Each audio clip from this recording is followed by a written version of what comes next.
The porcelain dove felt like ice in Eliza's hot hand. That was the first strange thing. It was a little figurine, no bigger than her thumb, that usually sat on Lady Marianne's writing desk. Its white glaze had a single, fine crack running through one wing, like a tiny frozen teardrop. Eliza had been holding it for nearly 10 minutes, hiding in the royal library, and it still hadn't warmed up. It just sat there in her damp palm, cold and accusing. She wasn't supposed to be here. Her shift as a junior housemaid had ended at 2:45, and it was now well past the hour.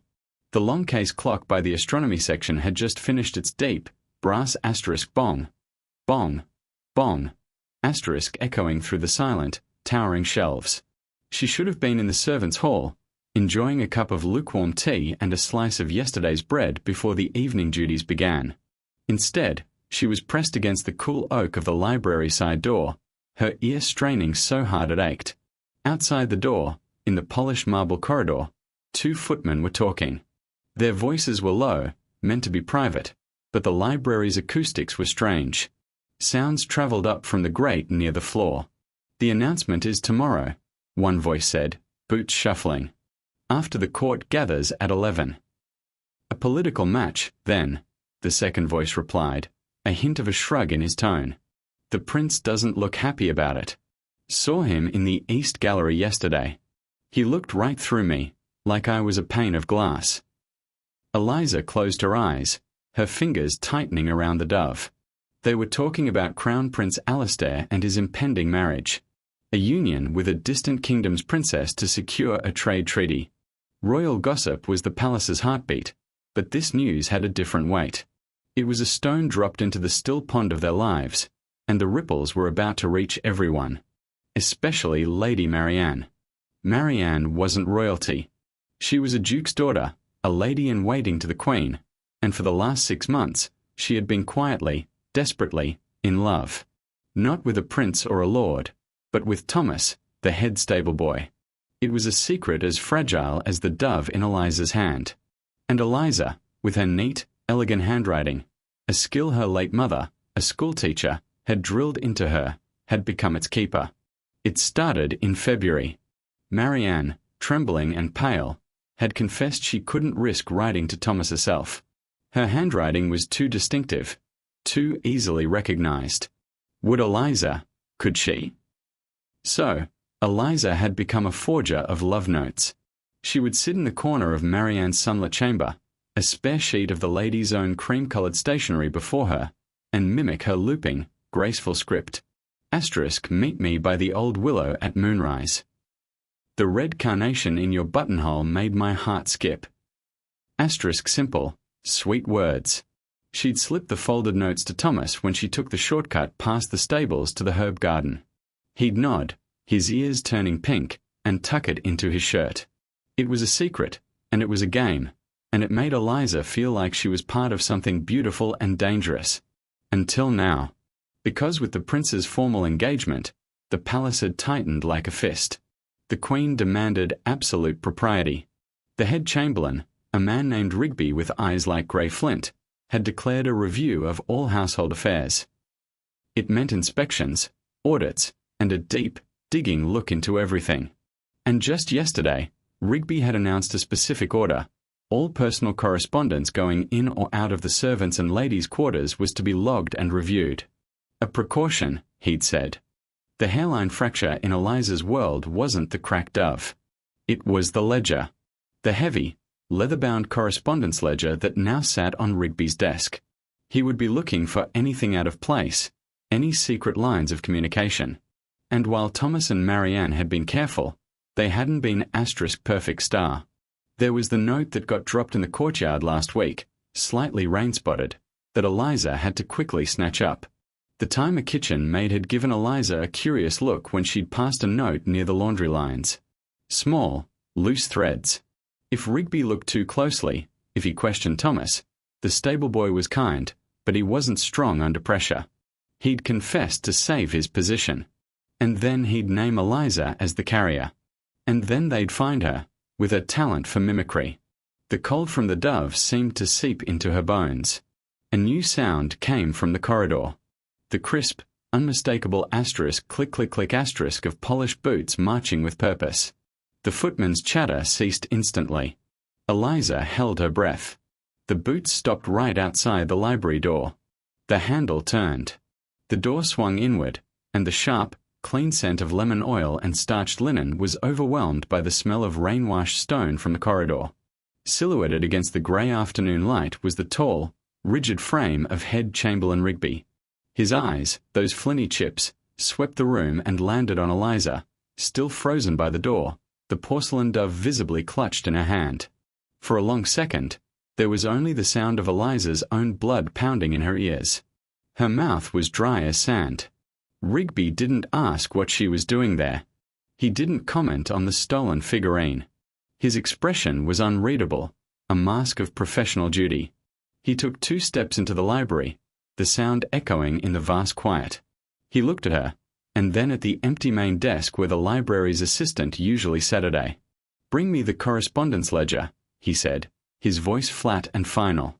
The words hung in the air, colder than the dove, heavier than the old books surrounding them. It wasn't a request. It was the first domino falling.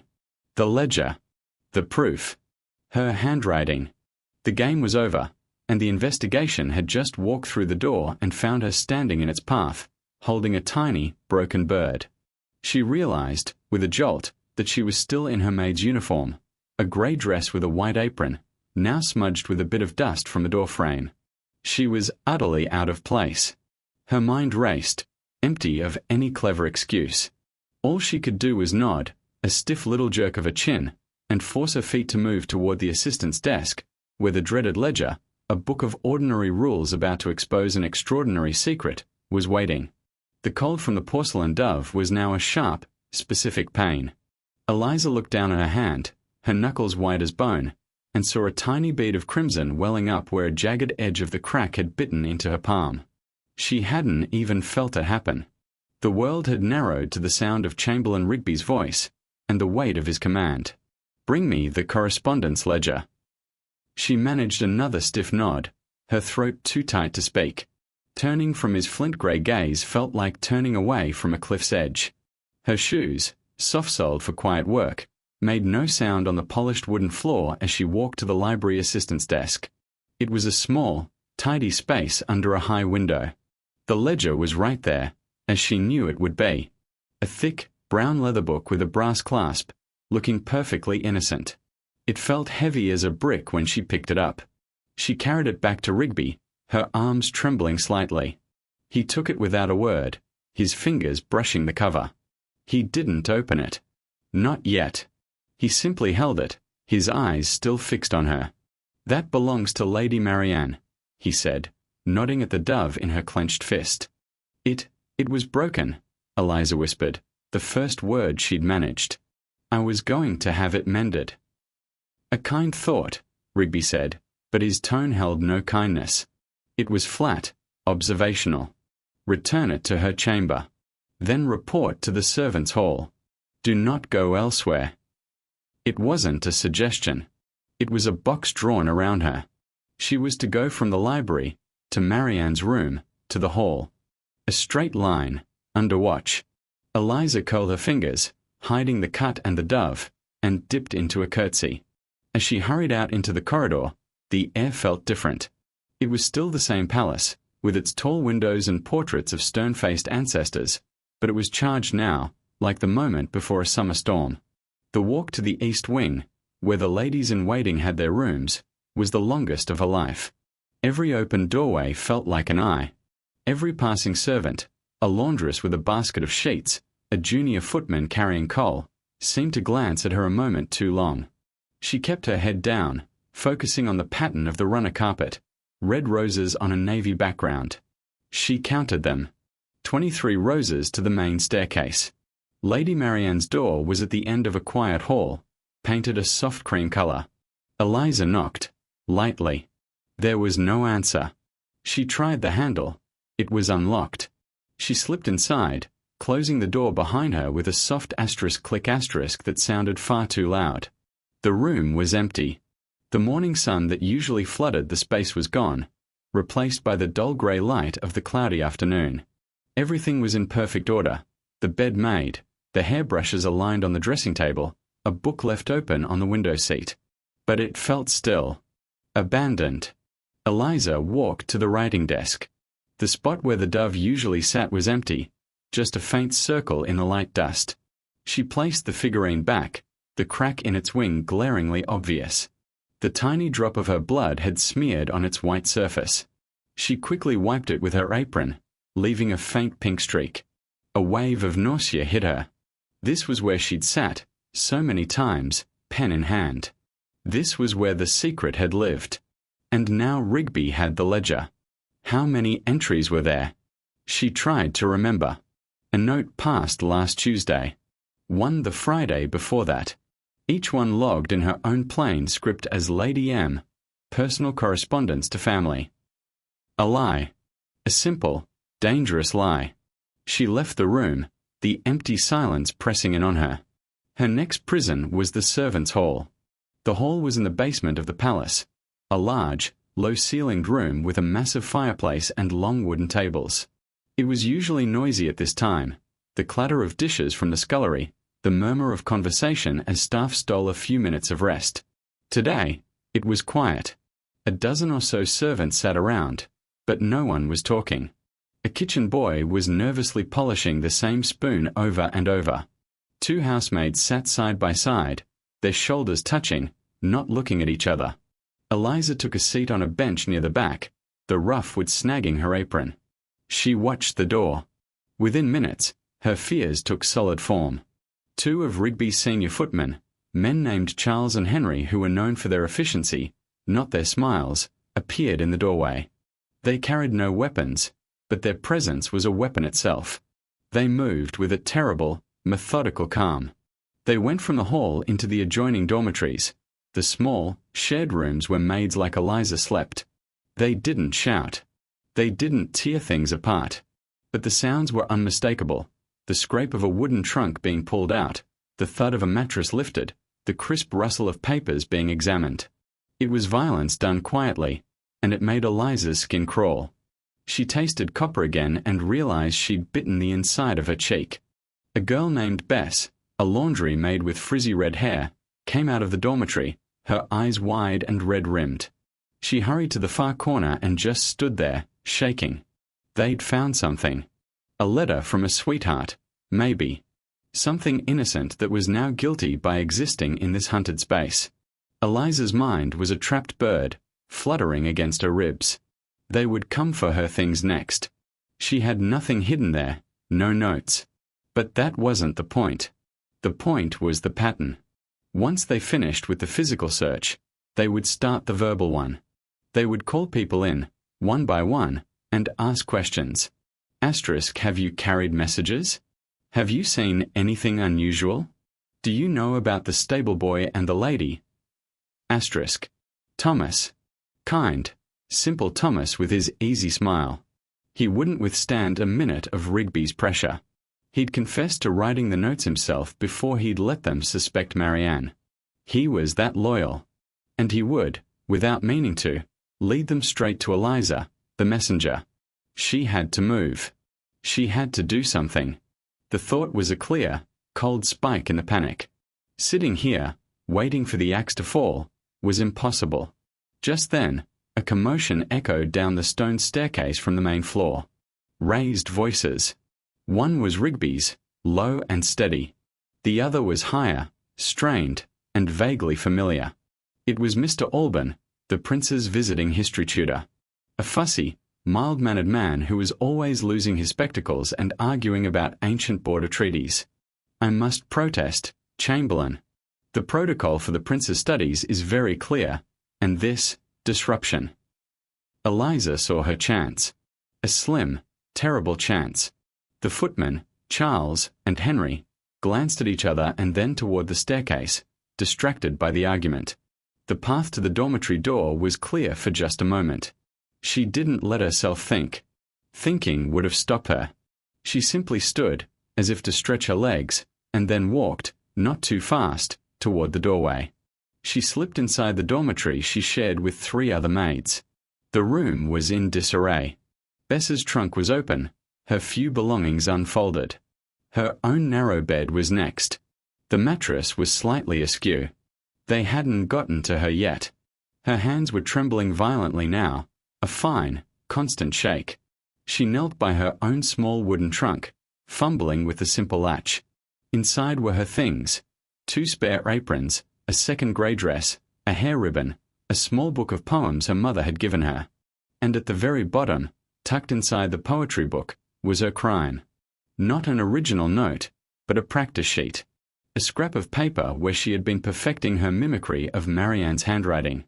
She'd written the same line over and over: asterisk, my dearest, my heart is a prisoner until I see you. Asterisk. She stared at it, the words blurring. This was proof. This was her ruin. The voices from the hall were getting closer again. The footmen were returning. Her eyes darted around the room. The small, high window. The loose floorboard near Bess's bed she knew about. Nowhere was safe. Then she looked down herself, at the deep pockets of her maid's apron. An idea, desperate and reckless, formed. She stood, the practice sheet clutched in her sweaty hand. She walked back out into the servants' hall, her heart hammering so hard she felt lightheaded. The argument was now happening at the bottom of the stairs. Mr. Alban, a thin man with wild grey hair, was waving a piece of parchment in Rigby's face. The scheduling precedence is based on centuries of tradition. You cannot simply insert a security review during the Prince's philosophy hour. Rigby looked bored, but he was listening. As Alban gesticulated, the tail of his fine wool coat flapped open. In the inner pocket, Eliza saw the gleam of his silver spectacles case and the folded edge of his own notes. This was it. Her one, irreversible choice. She walked straight toward them, as if heading for the scullery. As she passed, so close she could smell the tutor's lavender-scented shaving soap and the starch of Rigby's collar, her trembling hand moved. She let the folded square of paper, her practiced confession, slip from her fingers. It fluttered, just for a fraction of a second, and then vanished into the dark depths of Mr. Alban's open coat pocket. She didn't stop walking. She didn't look back. She went straight to the water pump in the corner, filled a tin cup, and drank, though her mouth still felt like dust. Her entire body was buzzing with a sick energy. She had done it. She had planted the evidence on the one person in the palace who was too unimportant to suspect, and too important to search without cause, the Prince's own tutor. For the rest of the afternoon, she sat in a numb haze. Servants were called out, one by one. She heard snippets when they returned, faces pale. Asterisk, he asked about the stables. He wanted to know who goes to the herb garden. Asterisk, the shadows in the room grew longer. They never called her name. Finally, as the grey light at the high windows faded into the deep blue of dusk, Chamberlain Rigby himself entered the servants' hall. The room fell so silent you could hear the ash settling in the fireplace grate. He didn't give a speech. He simply made an announcement, his voice cutting through the thick air. The stable boy, Thomas Garrow, has confessed to writing improper correspondence. He has been dismissed from service and has left the palace grounds. Lady Marianne's apartments are under restriction while the Queen is informed. This matter is concluded. He turned and left. The air rushed back into the room, filled with whispers and sighs of relief. For everyone else, it was over. The culprit, a simple boy from the stables, had been found. The scandal had a neat, contained shape. Eliza sat on her bench, frozen. The single candle on the mantelpiece guttered, its flame drowning in a pool of its own melted wax. Thomas had confessed, but he hadn't written them. He couldn't even spell very well. He'd taken the blame. For her. For Marianne. The relief everyone else felt didn't touch her. It was replaced by a deeper, colder dread. Because the boy had confessed to writing them. And that, she knew with a sudden, sinking certainty, was a lie. 3 meals. That's how Eliza measured the time in the dark. A tray of cold porridge and an apple had been pushed under her door at dawn. A bowl of thin potato soup arrived at midday. Another bowl of soup, now with a hard roll, appeared as the last grey light faded from the high, narrow window. She hadn't touched any of it. The linen closet wasn't meant to be a prison. It was a small, rectangular room deep in the servants' wing, smelling of starched cotton, dried lavender, and dust. Shelves from floor to ceiling were packed with precise rows of sheets, pillowcases, and tablecloths. A single, unlit oil lamp sat on a bare shelf. They had put her here after Rigby's announcement, telling her to wait for final disposition. It was a place to be forgotten. She sat on the bare wooden floor, her back against a sack of feather pillows. The cut on her palm from the porcelain dove had dried into a thin, dark line. She picked at it absently, the tiny sting the only thing that felt real. Thomas was gone. That fact echoed in the silence. Thomas, who whistled while he mucked out stalls. Thomas, whose hands were always gentle with the skittish bay mare. He had taken the blame for words he never wrote, for a crime of the heart that wasn't his. Why? The question gnawed at her. To protect Marianne, certainly. But also, perhaps, to protect her. He knew Eliza had been the messenger. Had they threatened him? Had they offered him a quiet dismissal instead of something worse if he simply confessed and left? The palace could be very persuasive in its cold, legal way. The worst of it was the not knowing. Not knowing if the paper she'd slipped into the tutor's pocket had been found. Not knowing if Rigby believed Thomas's confession, or if this was just a pause before the storm circled back to her. Every sound outside the door, a footstep, a distant laugh, made her muscles clench. She was waiting for the click of the lock, for Rigby's flinty eyes to find her in this dusty cupboard. But the door never opened. Instead, sounds from the world outside the closet began to filter in. The palace was preparing for something. She heard the distinct rumble of the heavy courtyard furniture being dragged across the flagstones. The hurried, rhythmic slap of a maid polishing the main staircase banister, a task only done for important events.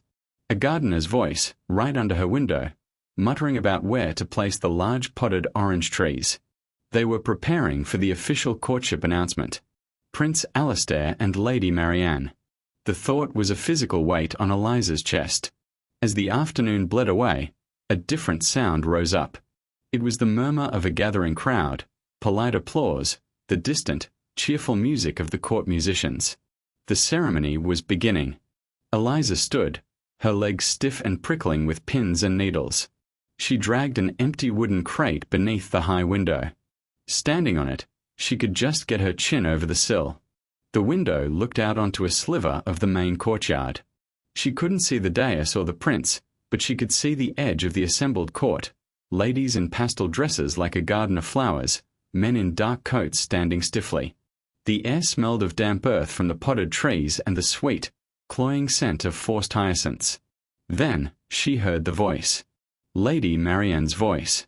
Amplified by the courtyard walls, it was clear, calm, and perfectly hollow.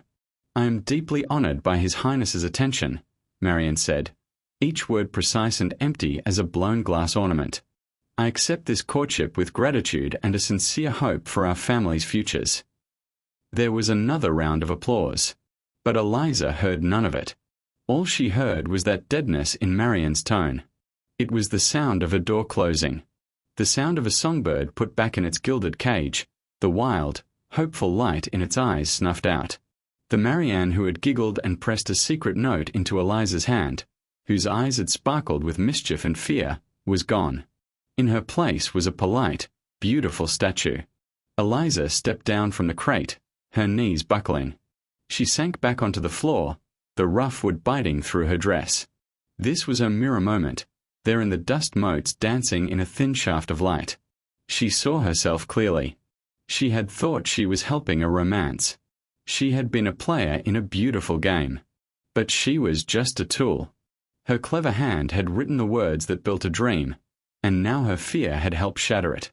Thomas was banished, his reputation in tatters. Marianne was locked in a gilded prison, believing the boy she loved had betrayed her by confessing. And Eliza was hiding in a closet, having lied, having planted evidence, too scared to do anything but watch the wreckage. She was a coward. The realization was bitter on her tongue. The impossible choice laid itself out before her, as clear as the shelves in the dim light. Option 1. Stay silent. Let Thomas's false confession stand. Let Marianne marry the prince, heartbroken but secure. In time, the scandal would fade. Eliza might be quietly let go, or she might be kept on, a maid with a secret. She would be safe. Option 2. Confess. Walk out of this closet, find Chamberlain Rigby, and tell him everything. That she wrote the notes. That Thomas was innocent. That she had deceived everyone. Confessing would save Thomas's name. It might even free Marianne from the engagement, if the scandal was big enough. But it would ruin Eliza completely. She would be dismissed in disgrace, with no reference. Her mother's memory of her as a good, honest girl would be tarnished.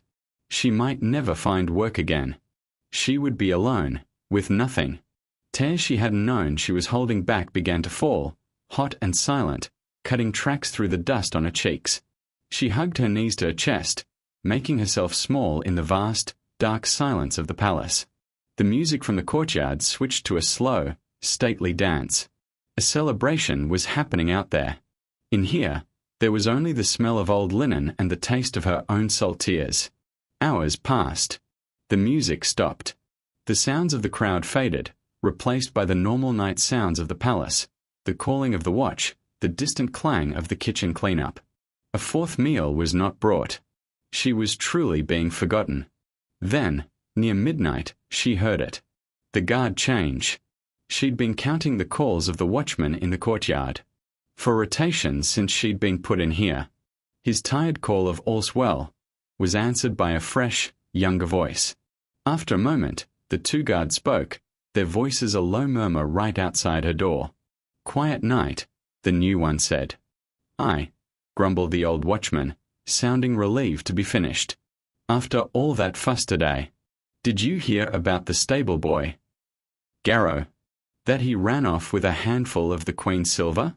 A shame." Eliza's breath caught. Silver. Thomas was accused of theft now, too. The old watchman snorted. "Nah. That's just talk. My cousin works in the stable. He said Garrow was paid off. A tidy sum to take the blame and disappear quietly. Said it was better for everyone that way." The words hung in the dark. Asterisk paid off.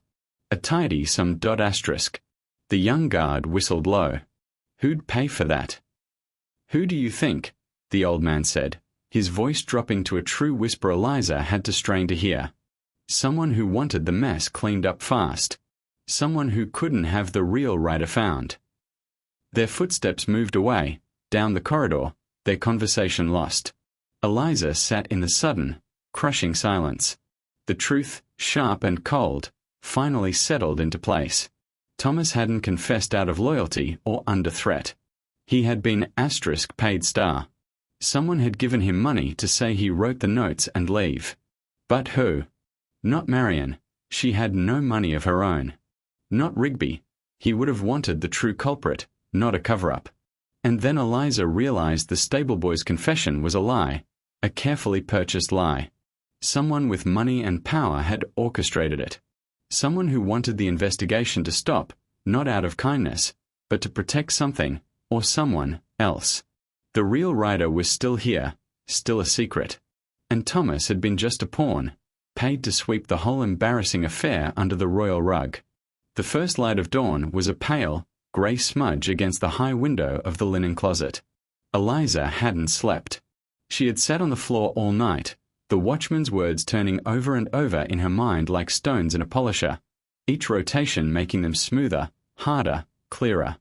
Asterisk paid off. A tidy sum. Asterisk someone had bought Thomas's silence, and in doing so, had stolen Marianne's future.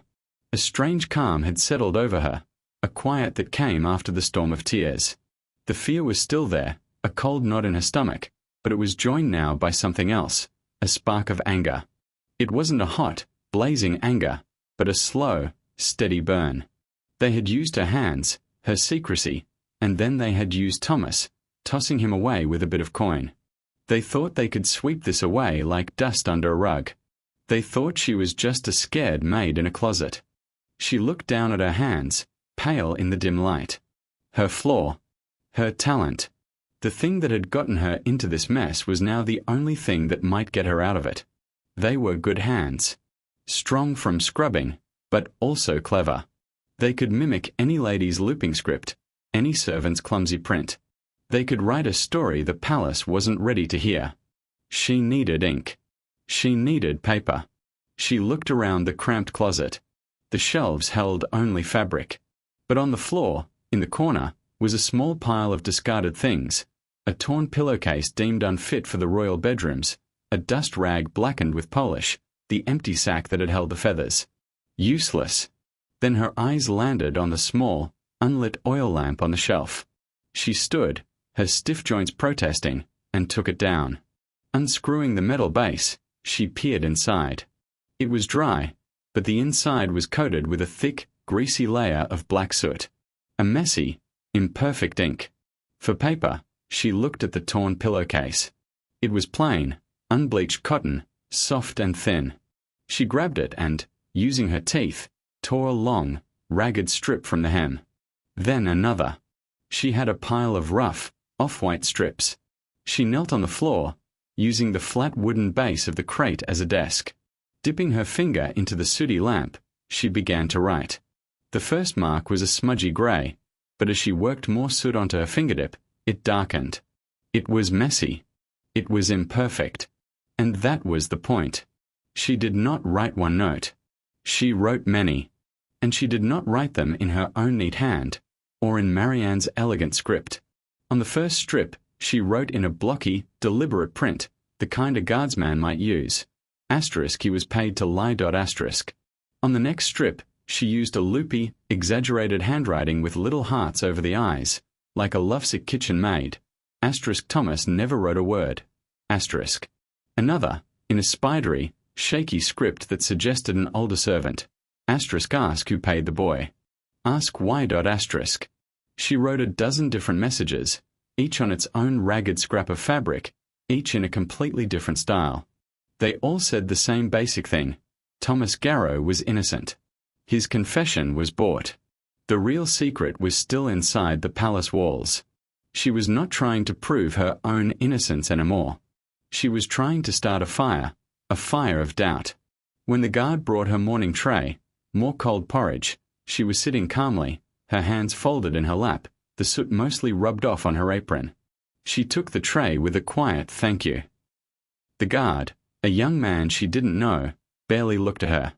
As he turned to leave, he didn't check the latch properly. The door clicked shut, but it didn't lock. Eliza heard his footsteps fade away. Her heart jumped. Was it a trick? Or simple carelessness? She waited a full 5 minutes, counting the beats of her own pulse. Silence. She crept to the door and pressed the handle. It gave with a soft asterisk snick star. The corridor was empty, lit by the early morning sun from a distant window. The palace was still waking up. This was her moment. Slipping the folded fabric strips into her apron pocket, she moved like a shadow. She knew the servants' passages better than anyone. She went first to the warm, steamy cavern of the kitchen. While the head cook's back was turned, arguing with a scullery maid about the ash in the oven, Eliza slipped one of the loopy, heart-adorned notes between 2 sacks of flour. In the barracks corridor, where the footman and guard slept, she dropped the blocky printed message near a pair of muddy boots left outside a door. She tucked a note written in a fine, almost aristocratic hand, one she'd practiced mimicking from a visiting countess, into the frame of a mirror in the ladies' retiring room. She left one in the gardening shed, another near the laundry lines, a particularly messy one by the well pump. Each drop was a heartbeat of pure terror. Every creak of a floorboard, every distant voice, felt like a shout. Her palms were slick with sweat, leaving faint grey smudges on her grey dress. She was a ghost, leaving whispers in her wake. By the time the palace was fully awake, the whispers had begun. She heard it first as she hid in an alcove near the grand hall. 2 housemaids, their heads close together. Paid him, they say, to take the blame. But who? And for who? The question was out there. The seed of doubt was planted. The grand hall was being prepared for the next stage, the signing of the formal courtship contract between the prince and Lady Marianne. It was a smaller, more legal event than yesterday's announcement, but just as important. Long tables were covered in green velvet. Clerks were setting out heavy inkwells and polished pens. The morning sun streamed through the tall windows, cutting bright paths across the floor. Eliza watched from a shadowed doorway. She saw Lady Marian enter, dressed in a beautiful but severe lavender gown, her face pale and composed. She looked like she was walking to her own sentencing. Prince Alistair followed, looking just as grim. He was a young man with kind eyes, now clouded with duty. They didn't look at each other. Chamberlain Rigby stood to the side, overseeing everything. He held a single, folded piece of fabric in his hand, the note written in the fine, aristocratic script from the ladies' room. His face was unreadable, but his eyes were moving, scanning the room, the servants, the officials. That's when the murmuring truly began. A clerk whispered to another, nodding toward Rigby. A guard at the door shifted his weight, his eyes darting. The story was spreading, faster than any official gossip. Asterisk paid off. A lie. The real writer is here. Asterisk. Rigby's calm finally broke. He stepped forward, his voice cutting through the low buzz like a knife. Enough, he said, not shouting, but the word carried to every corner. He held up the fabric scrap. This nonsense stops now. One of you is spreading these lies. One of you thinks you are clever. His flinty eyes swept over the assembled staff lining the walls. They passed over Eliza, a mere grey smudge in the doorway, and moved on. He was looking for a conspirator, a single enemy. He didn't understand that the enemy was now an idea, and it was already loose. He walked slowly along the line of servants, holding the note. This handwriting is a mimic. A parlour trick. Which of you is the mimic? He asked, his voice dangerously soft. No one moved. No one breathed. The sunbeam on the floor had reached the first step of the dais where the contract lay, waiting for a signature. In the terrible silence, Eliza saw Marianne's eyes lift from the floor. They met the prince's for the first time. And in that glance, Eliza saw a flicker of something. Not hope, not yet, but a question. Asterisk, what if? Asterisk. Rigby stopped his pacing. He was looking at the wrong people, the powerful people. He was looking for a villain with a motive. He wasn't looking for a heartbroken girl or a paid-off stable boy. And he certainly wasn't looking for a maid with ink-stained fingers, standing in a sunbeam, ready to watch the whole careful, gilded lie begin to burn. A week later, the spring air had turned warm and sweet, carrying the scent of turned earth and blooming lilacs from the palace gardens. The heavy, quiet fear that had hung over the servant's wing was gone. In its place was a buzzing, confused sort of energy, the kind that follows a storm that changed the landscape. Eliza stood at the edge of the kitchen garden, a simple canvas sack holding all her worldly belongings at her feet. Inside were her 2 grey dresses, 2 aprons, her mother's book of poems, and a hair ribbon. It wasn't much, but it felt like a fortune. It felt like freedom. She looked across the courtyard to the old gardener's shed. Its door, painted a faded chipped blue that was peeling in the sunshine, stood wide open. The shed was where Thomas, the stable boy, had kept his tools. It was also, she knew, where he and Lady Marian had sometimes met, passing notes and whispered words through the cracked window.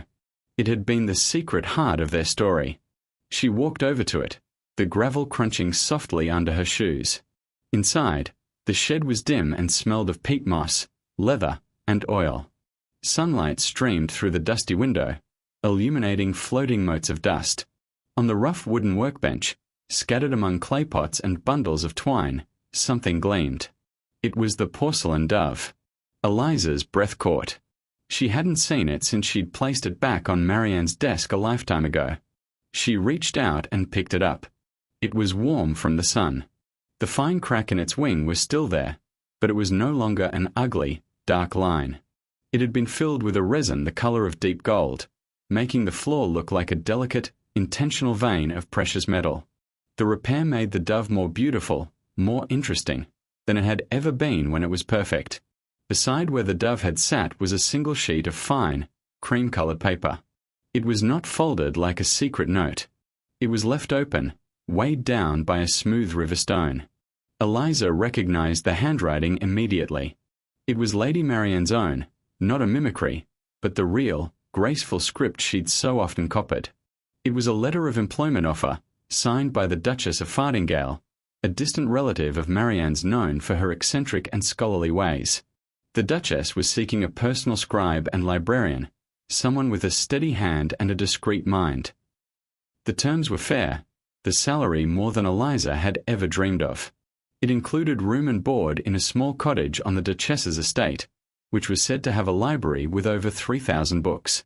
At the bottom of the page, in smaller letters, Marianne had added a single line, asterisk, a voice that can sing many songs should not be silenced. Asterisk. Eliza held the paper, the words blurring for a moment.